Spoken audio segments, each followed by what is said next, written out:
One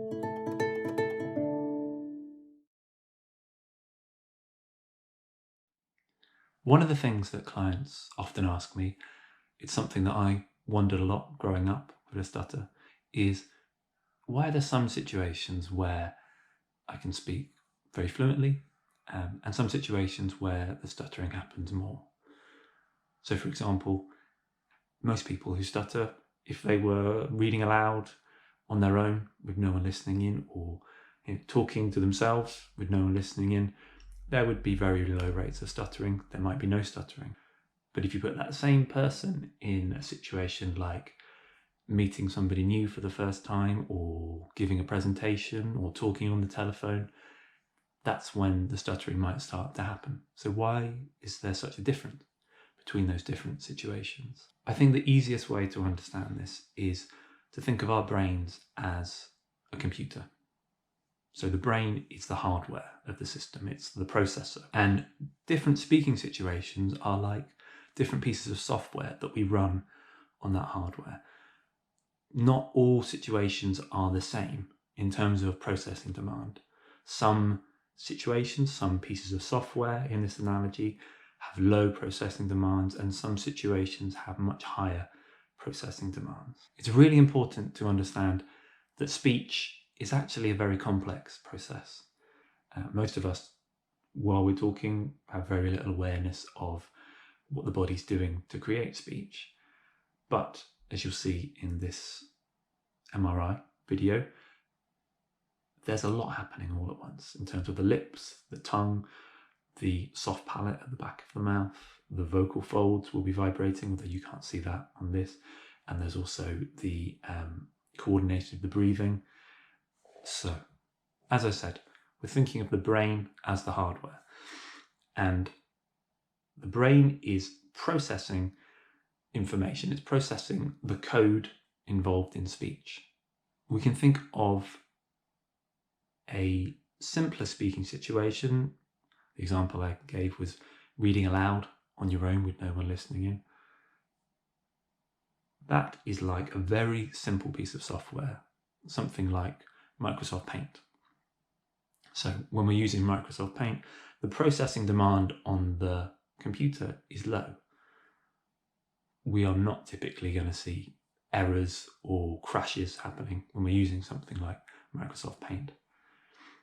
Let's think of another piece of software, one with high processing demands. So perhaps a video game with very high definition graphics. In that case, the system is under more strain. It's processing more information from moment to moment. This is what's happening in a challenging speaking situation, like delivering a presentation at work. And that might be where we start to see errors or crashing happening. And in this analogy, the errors and the crashing are the stutters that are happening in our speech.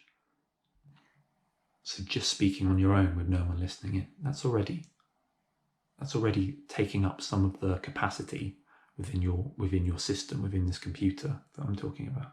And when we start thinking about more complex situations, so for example, having a conversation with a close friend.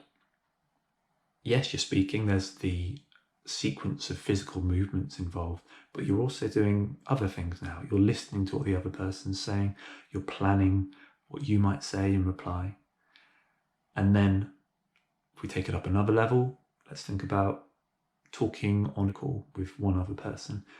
Well, now you're doing everything you were doing in those previous steps. You've got the physiological movements of speech, you're listening, you're planning what you might say, but you're also dealing with a slightly artificial situation of the telephone. You can't always, even on a video call, you can't always get people's full body language. There might be a delay on the line, which is interfering with the natural sequence of speech.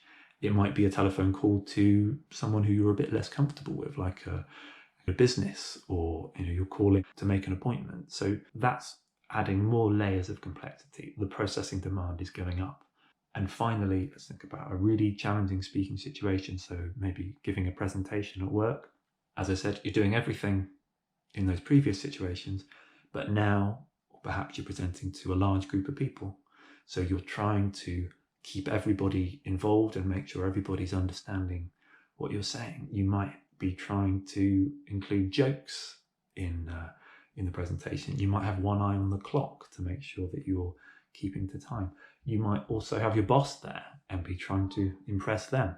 So you're doing many, many other things. You've got the physical movements involved in speech, which is part of the demand on that processor in the brain, but you're doing lots of other things, and that's why there is more stuttering in some situations than others. A useful idea in understanding this is the idea of a bottleneck.